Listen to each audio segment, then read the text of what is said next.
તો આજે lesson number 2 છે. તો આજના લેસનમાં આપણે શું શીખવાના છીએ? તો એના માટે મેં લિસ્ટ ડાઉન કરી રાખ્યું છે કે આજે છે ને આપણે સ્ટ્રિંગ ફંક્શન્સ શીખવાના છીએ. બરાબર, સ્ટ્રિંગ ફંક્શન્સની અંદર એમના ડેટા ટાઈપ એસ્કેપ હમ. સિક્વન્સ નામનો એક કેરેક્ટર છે. બરાબર, એને વિશે આપણે એસ્કેપ સિક્વન્સ વિશે શીખશું. એક વર્બેટમ સ્ટ્રિંગ રિલેટેડની નાની એવી ફંક્શનાલિટી છે.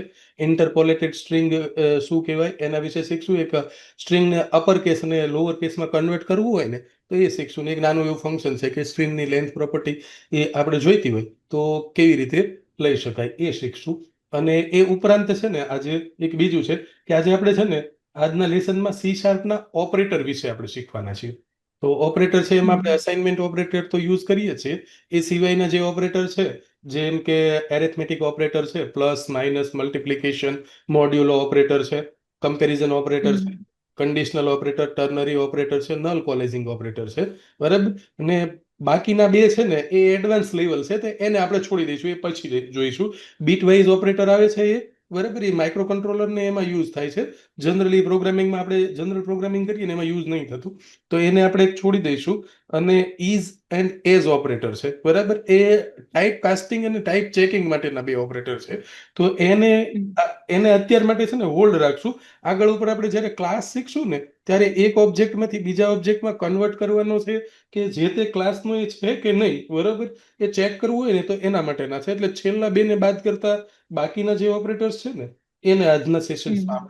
આજના સેશનમાં લઈશું. બરાબર, ફોર એક્ઝામ્પલ, બરાબર, એક સ્ટ્રિંગ લખી મેં અહીંયા console dot write line dash જ આપું. ચાલો આ જ ઉદાહરણ લઈએ આપણે. આટલું ડેશ કર્યું. બરાબર, હવે આની મેં કોપી કરું છું અને બીજું અહીંયા પેસ્ટ કરું છું. હવે આ બેની વચ્ચે મને કોઈ એક ટાઇટલ લખવું છે. ફોર એક્ઝામ્પલ હું અહીંયા લખું console ડોટ રાઇટ લાઈન. બરાબર, લખું. મને માનો કે એવું લિસ્ટ મારે પ્રિન્ટ કરાવવું છે જેમાં યુઝરનું નામ અને મોબાઈલ નંબર હોય. બરાબર, તો અહીંયા હું શું હમ. લખીશ કે યુઝરનું નામ. બરાબર, પછી અહીંયા સ્પેસ આપીશ, મોબાઈલ નંબર. બરાબર, આવી રીતે ટાઈપ કરીશ અહીંયા. હમ. હવે અહીંયા પાછું હવે મારે યુઝરના નામ અને મોબાઈલ નંબર પ્રિન્ટ કરાવડાવવા છે. તો હવે બીજું હું શું કરી શકું? નીચે અહીંયા યુઝરના નામની નીચે યુઝરના નામ અને મોબાઈલ નંબરની નીચે મોબાઈલ નંબર. બરાબર, તો હું આવું રીતે કરી શકું કે અહીંયા કોપી કરી અહીંયા અહીંયા અહીંયા ગયો. બરાબર, અને અહીંયા 1 2 3 4 ત્રણ ચાર લઈ લીધા. અને અહીંયા હું યુઝરના નામ ચેન્જ કરી દઉં. અહીંયા દાખલા તરીકે વિજય. આ યુઝરના નામ અલગ અલગ છે. જો મેં યુઝરના નામ અલગ હમ. અલગ લખ્યા તો સ્પેસ તો વચ્ચે સરખી જ છે. એટલે અહીંયા શું થયું? આ હમ. બધા નામ થોડા થોડા ત્રાંસા ને આમ તેમ છપાયા છે. હવે અહીંયા હું બધાના માનો કે 10 આંકડાના કોઈ એમને રેન્ડમ નંબર લખી લઉં. અહીંયા આવી રીતે એક નંબર લખ્યો. હમ. બરાબર, અહીંયા રેન્ડમ નંબર લખીશ. અહીંયા 1 2 3 4 5 6 7 8 9 10. 2 3 4 5 6 7 8 9 10 અહીંયા લખું છું. 1 2 3 4 5 6 7 8 9 10. અહીંયા પ્રિન્ટ કરાવડાય. અહીંયા તો હવે મારે અહીંયા શું કરવું હમ. પડે? અહીંયા આ જે સ્પેસ છે ને એ અહીંયા જઈને ડિલીટ કરવા જવી પડે. અહીંયા આ ડિલીટ કરવા. હમ. બરાબર, હવે હું જ્યારે આને કંટ્રોલ F5 પ્રેસ કરીશ, અહીંયા રન કરીશ તો આવું કંઈક દેખાશે. બિલ્ડ થાય છે. બિલ્ડ થઈ ગયું. જો અહીંયા બરાબર, હમ. અહીંયા દેખાડું ને હમ. અહીંયા. બરાબર, તો હવે હા. આવું જ્યારે મોટું લિસ્ટ હોય, બરાબર, અહીંયા તો આપણને દેખાતું જ. પણ આ જ લિસ્ટ જ્યારે વેરિયેબલની અંદર હોય તો આપણને અહીંયા કેરેક્ટર તો દેખાય નહીં. હમ. થાય ને અહીંયા કે કેટલા મારે વચ્ચે સ્પેસ મૂકવાના છે એવું. બરાબર, તો આવા લિસ્ટને મેનેજ કરવા માટે છે ને એક આપણી પાસે ટેબ એસ્કેપ સિક્વન્સ કેરેક્ટર છે. કેવું? Tab escape sequence character. તો એના મદદથી શું થાય? તો આને હું ક્લોઝ કરી દઉં. અહીંયા જો અહીંયા પણ હું સ્પેસ મૂકતો નથી કોઈ. બરાબર, અહીંયા અને અહીંયા હું શું કરું છું? આ શું કર્યું મેં? બેકસ્લેશ અને ટી. અને અહીંયા પણ બધી જગ્યાએથી જે આ સ્પેસ છે ને એને હું કાઢી નાખું છું. Backslash T.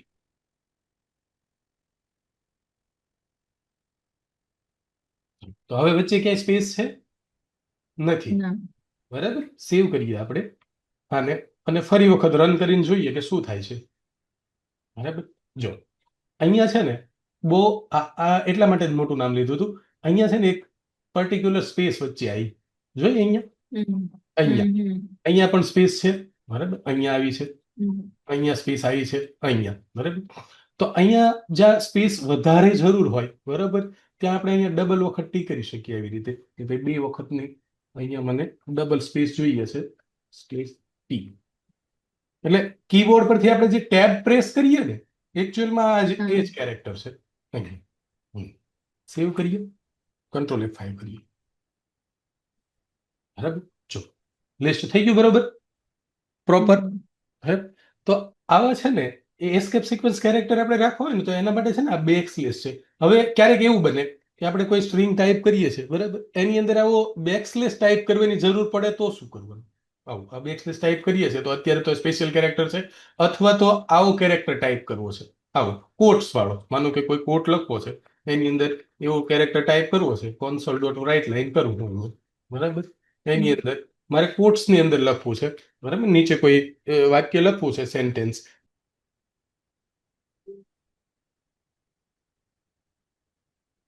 કોટ અહીં એસ્કેપ સિક્વન્સ કેરેક્ટર ટાઈપ કરીશ અને પછી પાછું આ ટાઈપ કરીશ, બરાબર. પાછું ફરી વખત અહીંયા શું કરીશ? એસ્કેપ સિક્વન્સ કેરેક્ટર ટાઈપ કરીશ અને આ ટાઈપ કરીશ, બરાબર, અને અહીંયા સેમિકોલન ટાઈપ કરીશ. તો આ જે કેરેક્ટર મેં લખ્યો છે ને એ શું કહે છે કે આને આ જે આપણે મેઇન સ્ટ્રિંગ લખવા માટે આ ફરજિયાત છે, જરૂરી છે. આને છે ને સ્ક્રીન ઉપર છાપો એમ. આ જે કેરેક્ટર આ બેકસ્લેશ લખ્યા પછી જે કેરેક્ટર લખીએ છીએ ને એ કેરેક્ટર શું કરે? સ્ક્રીન ઉપર પ્રિન્ટ કરો એવી રીતે. હવે જો આને રન કરીને જોઈએ આપણે કે આ બે કેરેક્ટર પ્રિન્ટ થાય છે કે નહીં. Control F5. ઓકે, જો અહીંયા છપાય ને. આવી ગયું. આ સિવાય એક બીજું એવું છે કે તમારે મલ્ટી લાઇનમાં ટાઈપિંગ કરવું હોય, બરાબર, 1 2 3 લાઇનની અંદર, અને એક જ વખત અહીંયા રાઈટ લાઇન લખી છે, તો એના માટે છે ને એક એસ્કેપ સિક્વન્સ કેરેક્ટર જે છે ને એ એન છે. જેમ કે અહીંયા એક્ઝામ્પલ તરીકે હું અહીં બતાવું કે console ડોટ રાઇટ લાઇન, બરાબર, લાઇન 1, બરાબર, લાઇન 2, લાઇન 3. હવે મને શું કરવું છે કે ત્રણે ત્રણ જે વર્ડ છે ને એ એક એક નવી નવી લાઈનમાં ટાઈપ કરવા છે. મારી પાસે એક જ સ્ટ્રિંગ છે, સિંગલ સ્ટ્રિંગ હોય મારી પાસે આવી રીતે. આ સિંગલ સ્ટ્રિંગ છે, એને ત્રણ અલગ અલગ લાઈનમાં પ્રિન્ટ કરવી છે. કેવી રીતે કરી શકાય? તો અહીંથી ન્યૂ લાઈન કેરેક્ટર આવી રીતે પ્રિન્ટ કર્યું અહીંયા, બરાબર. સેવ કરીએ, આને રન કરીને જોઈએ. જો લાઈન 1, લાઈન 2 અને લાઈન 3 એ અલગ અલગ લાઈનમાં અહીંયા છપાયા છે અહીંયા, બરાબર. એ એટલા માટે અલગ અલગ છપાયા કારણ કે આપણે અહીંયા એક કેરેક્ટર એડ કર્યું છે. આને કહેવાય એસ્કેપ સિક્વન્સ કેરેક્ટર. તો એસ્કેપ સિક્વન્સ કેરેક્ટરમાં કયા કયા હોઈ શકે? તો કે આટલા અલગ અલગ જે જનરલ વપરાય છે ને એ આટલા છે કે માનો કે તમારે સ્લેશ ટાઈપ કરવો છે કોઈ જગ્યાએ આગળ આની અંદર, તો ડબલ વખત આ ટાઈપ કરવાનું આવી રીતે. અહીંયા બી મેં ડબલ વખત અહીંયા ટાઈપ કરીશ, અહીંયા કંટ્રોલ S સેવ કરીને કંટ્રોલ F5 કરીશ ને તો અહીંયા પ્રિન્ટ થશે. જોઈએ, દેખાયું અહીંયા. ઘણી વખત છે ને આપણે પ્રોગ્રામ લખતા હોય ને તો ફાઇલના પાથ છે ને, ફાઇલના પાથ આવે ને, ફાઇલનો પાથ હોય કે ભાઈ આ ફોલ્ડરની અંદર બીજું ફોલ્ડર છે, બીજા ફોલ્ડરની અંદર ત્રીજું ફોલ્ડર છે, આવી રીતે એવી સ્ટ્રિંગ પ્રિન્ટ કરાવવાની જરૂર પડે અથવા તો એવી સ્ટ્રિંગની જરૂર પડે. તો એના માટે છે ને એક જે કેરેક્ટર છે ને C# ની ભાષામાં વર્બેટમ લિટરલ કેરેક્ટર કહેવામાં આવે. એકચ્યુઅલમાં એને છે ને આ કેરેક્ટર છે, આ @ ની સિમ્બલ વાળો કેરેક્ટર છે. માનો કે હું કોઈ અહીંયા સ્ટ્રિંગ લખું અહીંથી કે સ્ટ્રિંગ, બરાબર, my path is equal to, બરાબર, અહીંયા પેલા ટાઈપ કરું કે ભાઈ આ C ડ્રાઈવ. આવો મેં પાથ ટાઈપ કર્યું, બરાબર. તો આવો જ્યારે પાથ ટાઈપ કરું છું તો અહીંયા એરર આવે છે. જોઈ કેમ? કેમ કે આ કેરેક્ટર છે એ વેલિડ નથી અહીંયા. આના માટે આપણે શું કરવું પડે? હમણાં આપણે જોયું એમ, કાં તો આવું કરવું પડે, અહીંયા આ ડબલ કોટ્સ ટાઈપ કરવા પડે. અહીંયા પહેલા console ડોટ રાઇટ લાઈન કરી લઈએ, એટલે console ડોટ રાઇટ લાઈન, બરાબર, અને અહીંયા આપણે આપી દઈએ માય પાથ, આપી દીધું, અને એક બીજું console ડોટ રાઇટ લાઈન લખી નાખીએ જેથી કરીને આપણને વધારાના મેસેજ દેખાય નહીં. ઓકે, અહીંયા, બરાબર. હવે આવી રીતે સીધો હું પ્રોગ્રામ રન કરીશ અત્યારે તો એરર આવશે. કેમ કે અહીંયા આ પાથની જે સ્ટ્રિંગ છે એ બરોબર પ્રોપર બનાવી નથી અહીંયા. હવે માનો કે રન કરીને જોઈ લઈએ શું એરર આવે છે. જો એરર આવી અહીંયા, હમ ક્લોઝ કરીએ. માને સુધારવા માટે શું કરવું પડે? બીજી વખત અહીંયા લખવું પડે, બીજી વખત અહીંયા લખવું પડે અહીંયા. હવે સેવ કરીએ, બરાબર. કંટ્રોલ F5 કરીએ તો અહીંયા જો સી ડ્રાઈવ, અહીંયા જો ડબલ વખત નથી આવ્યું, જોયું છે અહીંયા પ્રિન્ટ થયું. અહીંયા હા એવું સિંગલ ટાઈપ સિંગલ વખત જ પ્રિન્ટ થયું છે અહીંયા. ઓકે, તો આ આપણે એસ્કેપ સિક્વન્સનો ઉપયોગ કર્યો. પણ હવે પાથ બહુ લાંબો હોય, બરોબર, તો આ થોડું વધારે ગંદુ દેખાય. આ તો એને બદલે છે ને હમ સી શાર્પની અંદર એક બીજો કેરેક્ટર છે કે અહીંયા બંને જગ્યાએ એક એક કર્યું. અહીંયા અહીંયા આગળ છે ને એક @ સિમ્બોલ મૂકી દેવાનું. ચાલો અહીંયા તો આ જે કેરેક્ટર છે ને એને વર્બેટમ લિટરલ કહે. અહીંયા મૂકી દીધું મેં. હવે મેં જો ડબલ જે હતા ને સ્લેશ એ કાઢી નાખ્યા છે અહીંયા. અને હવે હું જ્યારે આ પ્રોગ્રામને રન કરીશ ને અહીંયા તો શું થાય? તો પરફેક્ટ રન થશે. જો એઝ ઇટ ઇઝ રિઝલ્ટ આવ્યું અહીંયા સેમ. હા હા, તો યાદ રાખવાનું શું છે કે આવો જ્યારે કેરેક્ટર આપણે મૂકીએ ને અહીંયા, તો આ સ્લેશ વાળા છે ને જે કેરેક્ટર છે ને ડબલ સ્લેશ કરવા પડતા હતા ને એ નહીં કરવા પડે. બીજા નંબરમાં કે એક જોઈએ અહીંયા કે આ ફોલ્ડર 1 છે ને અહીંયા મલ્ટીલાઈન છે ને, આવી રીતે મલ્ટીલાઈનમાં જ્યારે ટાઈપ કરવું હોય ને અહીંયા, બરાબર, તો પણ આ કેરેક્ટરની મદદથી કરી શકાશે. અહીંયા આવી રીતે કે અહીંયા હું લખું અહીંયા કે લાઈન 1, હવે મને અહીંયા લાઈન 2 જોઈએ છે, પછી અહીંયા જાઓ લાઈન 3,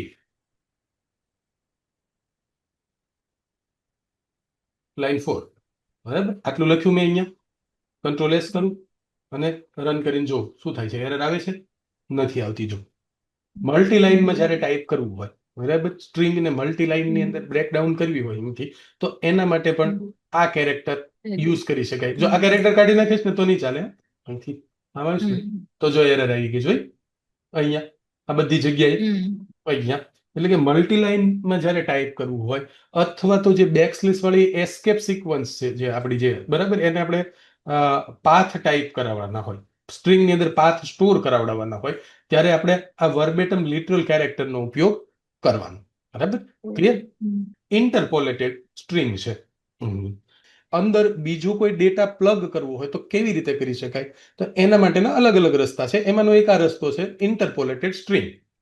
તો જોઈએ તો એક એક્ઝામ્પલ આપું અહીંયા ઇન્ટરપોલેટેડ સ્ટ્રિંગની અંદર. ઓકે, ફોર એક્ઝામ્પલ અહીંયા લખું નેમ, બરાબર, ઇઝ ઇક્વલ ટુ અહીંયા લખું મારું નામ લખું અહીંયા બીજું.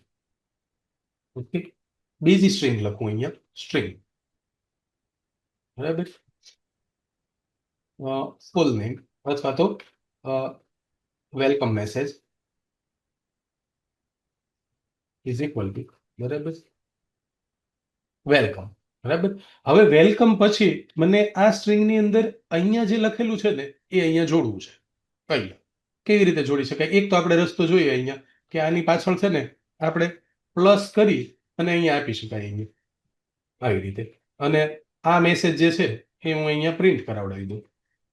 અહીંયા હું કંટ્રોલ F5 કરું અહીંયા, બરાબર, આ મેસેજ પ્રિન્ટ થયું અહીંયા. બરાબર, સ્ટ્રિંગને આપણે શું કર્યું? કન્કેટિનેટ કરી. બરાબર, હવે બીજું જોઈએ આપણે અહીંયા કે આ જે સ્ટ્રિંગ હતી ને એને આપણી જે ફંક્શનાલિટી છે ને એને આપણે શું કહીએ છીએ? ઇન્ટરપોલેશન. હા, તો ઇન્ટરપોલેશનની મદદથી કેવી રીતે બે સ્ટ્રિંગને જોડી શકાય? તો આ પાર્ટ છે ને એને હું અહીંથી આ પ્લસ વાળો પાર્ટ છે ને એને હટાવી દઉં છું અહીંયા. બરાબર, એક બીજી ફંક્શનાલિટી છે અહીંયા. બરાબર, અહીંયા છે ને ડોલરનો સિમ્બોલ આપવાનો આવી રીતે. બરાબર, અને પછી પ્લસ લખ્યા વગર જ અહીંયા છે ને હું આવી રીતે ડબલ જે બ્રેકેટ્સ છે જે, બરાબર, છગડિયા કૌંસ અમારી ભાષામાં કહીએ છીએ અમે, તો અહીંયા જે બ્રેકેટ છે ને એ લેવાનું અહીંયા, અને આ જે છે ને એને કોપી કરી અને અહીંયા પેસ્ટ કરી દેવાનું અહીંયા. હવે કંટ્રોલ S કર્યું, કંટ્રોલ F5 કરીને જોઈએ સેમ રિઝલ્ટ છે અહીંયા. બરાબર, તો અત્યારે જે ચલનમાં છે ને એ આ ટાઈપની પદ્ધતિ છે કે આપણે જ્યારે સ્ટ્રિંગની અંદર એક કરતા વધારે કોઈ વસ્તુ પ્લગ કરવી હોય તો આવી રીતે કરી શકાય. ફોર એક્ઝામ્પલ અમારે અત્યારે ડેટ ટાઈમ બી પ્રિન્ટ કરાવડાવવો છે, બરાબર, તો અહીંયા લખું હું ડેટ ટાઈમ, બરાબર, today's time is equal to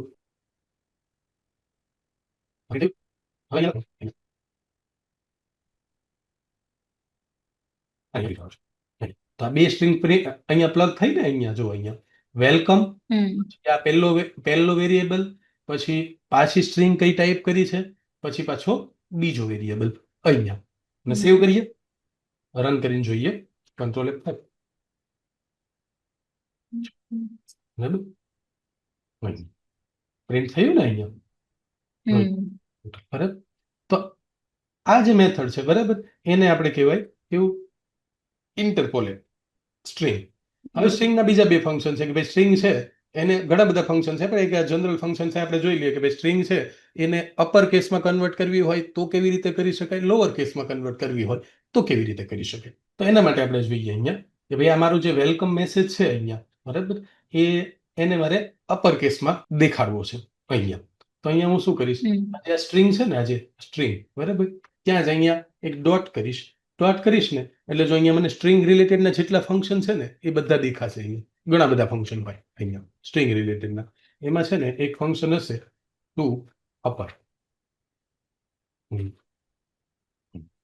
તો કંટ્રોલ S સેવ કરીએ બરાબર જ્યારે ફંક્શન આપણે કહીએ છીએ ને તો આ ફંક્શનની નિશાની છે જો અહીંયા પાછળ બ્રેકેટ છે ને એટલે એનો મતલબ કે આ જે સ્ટ્રિંગ છે ને સ્ટ્રિંગનું ઇનબિલ્ટ ફંક્શન છે આ ફીચર છે આપણને C# ની અંદરથી મળે છે આપણને લેંગ્વેજની અંદર મળે અહીંયા તો આ ટુ અપર કર્યું આપણે અહીંયા અને રન કરીએ આપણે પ્રોગ્રામને અહીંથી તો અપર કેસમાં પ્રિન્ટ થવું જોઈએ આઈ થિંક હા થયું ને અહીંયા બરાબર સેમ એઝ ઇટ ઇઝ માનો કે ટુ લોઅર કરી દઈએ અહીંયા કંટ્રોલ S કરીએ સેવ કરીએ અને રન કરીએ અહીંયા તો શું થાય બધા જ કેરેક્ટર શું થયા લોઅર કેસમાં પ્રિન્ટ થઈ ગયા બધા કેરેક્ટર બરાબર એવી જ રીતે અલગ અલગ છે કે ભાઈ આ જે સ્ટ્રિંગ છે એની ટોટલ લંબાઈ કેટલી બરાબર એ જોવું હોય તો એ એક પ્રોપર્ટી છે અહીંયા એના માટે લેન્થ પ્રોપર્ટી આવે અહીંયા લેન્થ બરાબર જો લેન્થ પ્રોપર્ટી છે ને એટલે એના માટે અહીંયા બ્રેકેટ નથી